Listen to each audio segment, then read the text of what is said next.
आइए भौतिकी के इस विषय को आरंभ करते हैं और इसकी शुरुआत करते हैं हमारे पहले अध्याय वैद्युत आवेश तथा क्षेत्र से।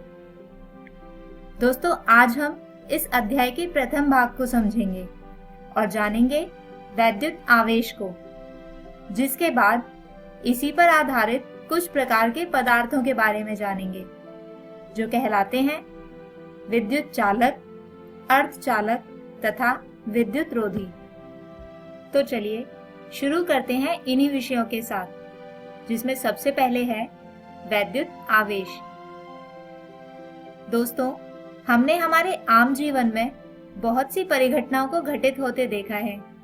जैसे सर्द मौसम में कभी कभी दरवाजे का हैंडल पकड़ने पर उसमें से अचानक एक बिजली का झटका जैसा लगता है। क्या आपके साथ भी ऐसा कभी हुआ है? इसके अतिरिक्त आप सभी ने बारिश के समय आसमान में चमकने वाली बिजली तो देखी ही होगी। और क्या कभी आपने अपने सूखे बालों से किसी गुब्बारे या कंघी को रगड़कर देखा है? क्या आपके बाल भी उस गुब्बारे या कंघी की तरफ आकर्षण के कारण खड़े हो जाते हैं? तो दोस्तों, क्या आपने कभी सोचा है कि इन सभी परिघटनाओं के पीछे क्या कारण हो सकता है? दोस्तों, इन सभी परिघटनाओं के होने का कारण है वैद्युत आवेश। अब आप सोच रहे होंगे कि आखिर यह वैद्युत आवेश क्या होता है और कैसे वह इन परिघटनाओं के होने का कारण है। तो चलिए इसे समझते हैं। दोस्तों, वैद्युत आवेश तथा इसकी प्रकृति को समझने के लिए एक प्रयोग करके देखिएगा। आपकी सुविधा के लिए मैं इसे यहाँ इस चित्र में दर्शा रही हूँ कि आखिर यह प्रयोग करना कैसे है। तो सबसे पहले आप किसी सेलो टेप की दो पट्टियों को काटकर उन्हें एक दूसरे पर चिपका दें।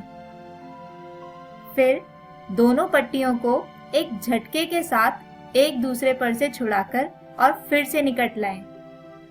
ऐसा करने पर दोनों पट्टियां एक दूसरे की ओर आकर्षित होती हैं। यानी इससे यह अंदाजा लगाया जा सकता है कि दोनों पट्टियों पर कुछ अलग अलग प्रकार का पदार्थ उपस्थित है। अब इसी प्रकार टेप की दोनों पट्टियों को टेबल से अलग अलग चिपकाकर दोनों को जोर से खींच टेबल से अलग करें। इसके बाद दोनों पट्टियों को फिर से पहले की तरह पास लाएं। क्या अभी भी दोनों पट्टियां एक दूसरे को आकर्षित करती हैं? जी नहीं, अब दोनों ही पट्टियां एक दूसरे को प्रतिकर्षित करेंगी, अर्थात दोनों ही टेप की पट्टियों पर एक जैसा पदार्थ है। और दोस्तों, ये पदार्थ को ही समझा जा सकता है वैद्युत आवेश। और दोस्तों, इस प्रयोग की सहायता से हमें यह भी पता लग पाया कि वैद्युत आवेश दो प्रकार के होते हैं, किंतु कौन कौन से? यह प्रश्न भी उस समय के वैज्ञानिकों के दिमाग में घूमता रहता था। प्रयोगों के आधार पर यह भी पाया गया कि जब समान प्रकार के आवेश परस्पर संपर्क में आते हैं तो वे एक दूसरे से दूर भागते हैं, यानी समान आवेश एक दूसरे को प्रतिकर्षित करते हैं, जैसे कि यहाँ पर दर्शाया गया है। जबकि इसके विपरीत दो अलग अलग प्रकार के आवेश एक दूसरे की ओर खींचे चले आते हैं, यानी ऐसे आवेशों के बीच आकर्षण होता है। दोस्तों, इन आवेशों की प्रकृति के बारे में हमें बताया उस समय के एक वैज्ञानिक बेंजामिन फ्रैंकलिन ने। उन्होंने कहा कि आवेश या तो धनात्मक होते हैं, जिसे कुछ इस प्रकार दर्शाया जा सकता है, या फिर आवेश ऋणात्मक होते हैं, जिन्हें दर्शाया जाता है कुछ ऐसे। आवेशों की इसी प्रकृति तथा उपस्थिति की जांच करने के लिए एक उपकरण भी बनाया गया, जिसे नाम दिया गया स्वर्णपत्र विद्युतदर्शी। दोस्तों, इस प्रकार के उपकरण में जब किसी आवेशित वस्तु को विद्युतदर्शी के ऊपर स्थित गेंदनुमा संरचना के पास लाया जाता है तो विद्युतदर्शी के स्वर्णपत्र एक दूसरे को प्रतिकर्षित करना आरंभ कर देते हैं, जिससे हम यह अनुमान लगा सकते हैं कि पास लाई गई वस्तु पर आवेश उपस्थित था। इसके अतिरिक्त स्वर्ण पत्रों के बीच जितना अधिक प्रतिकर्षण होगा, वस्तु उतनी ही अधिक आवेशित होगी। चलिए अब बात करते हैं कि किसी वस्तु को आवेशित किस प्रकार किया जाता है। तो दोस्तों, किसी वस्तु को आवेशित करने की मुख्यतः 3 विधियां हैं, जिसमें से पहली विधि कहलाती है घर्षण द्वारा आवेशन। इस विधि में जब किन्हीं 2 वस्तुओं को रगड़ा जाता है तो उन पर आवेश उत्पन्न हो जाता है। दूसरी विधि कहलाती है संपर्क द्वारा आवेशन, जिसमें आवेश किसी आवेशित वस्तु से किसी अनावेशित वस्तु पर स्थानांतरित होता है।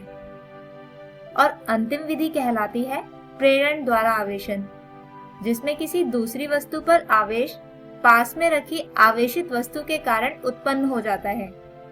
दोस्तों, वैद्युत आवेश के गमन पर ही आधारित है विभिन्न प्रकार के पदार्थ, और इन पदार्थों को मुख्यतः 3 भागों में बांटा जाता है: विद्युत चालक, अर्धचालक तथा विद्युत रोधी। चलिए इनकी भिन्नताओं पर विचार करते हैं।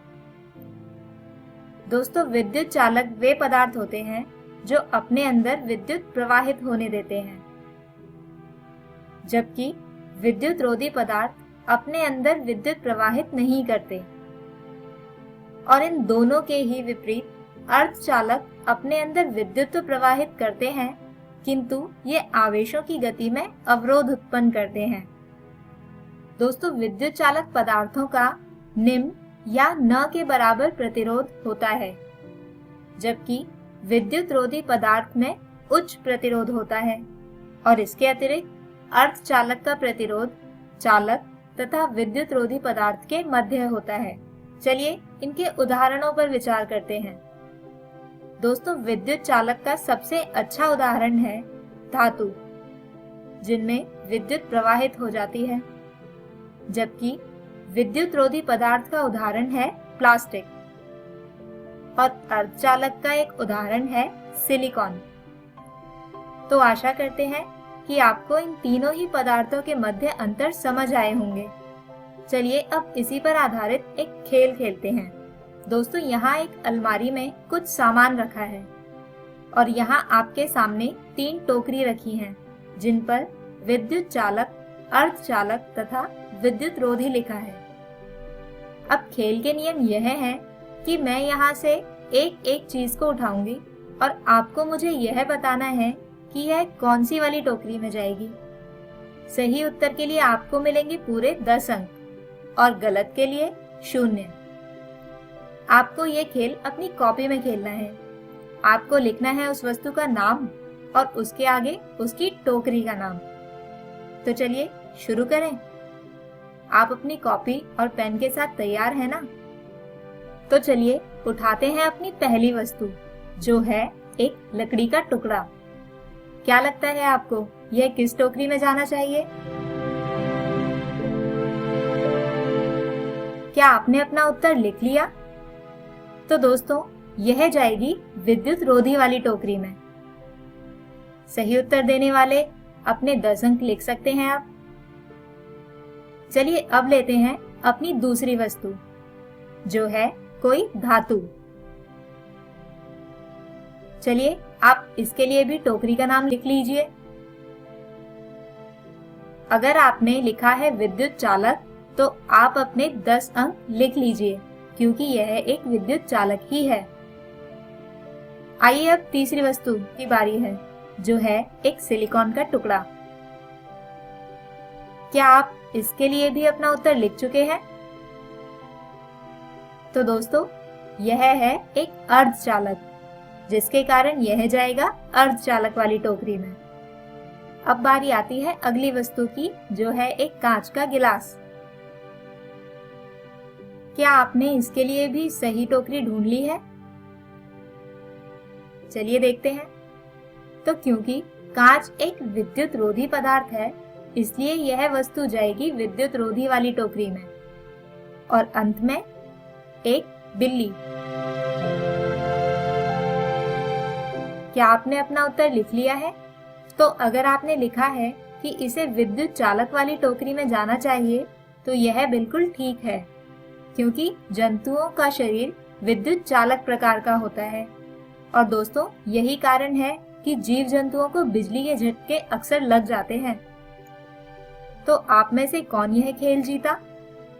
दोस्तों, हमारे आज की इस वीडियो में हमने जाना कि सर्द मौसम में दरवाजे के हैंडल को छूने से अक्सर लगने वाला बिजली का झटका या सूखे बालों में गुब्बारे को रगड़ने के पश्चात बालों का सीधा खड़े हो जाना या बारिश के दिनों में दिखाई देने वाली बिजली या तड़ित के पीछे केवल एक ही कारण होता है, जिसे कहा जाता है विद्युत आवेश, जो 2 प्रकार के होते हैं तथा उनके बीच होने वाले परस्पर आकर्षण और प्रतिकर्षण के बारे में। और अंत में हमने जाना 3 भिन्न प्रकार के पदार्थों के विषय में। तो दोस्तों, हम आशा करते हैं कि आज का यह वीडियो आपको समझ आया होगा। दोस्तों, इसी पाठ के अगले वीडियो में हम जानेंगे इन्हीं विद्युत आवेशों के कुछ मूल गुणों को। तब तक आप घर जाकर आज के पढ़ाए गए विषयों को अपनी पुस्तक से दोहराने की कोशिश करें। धन्यवाद।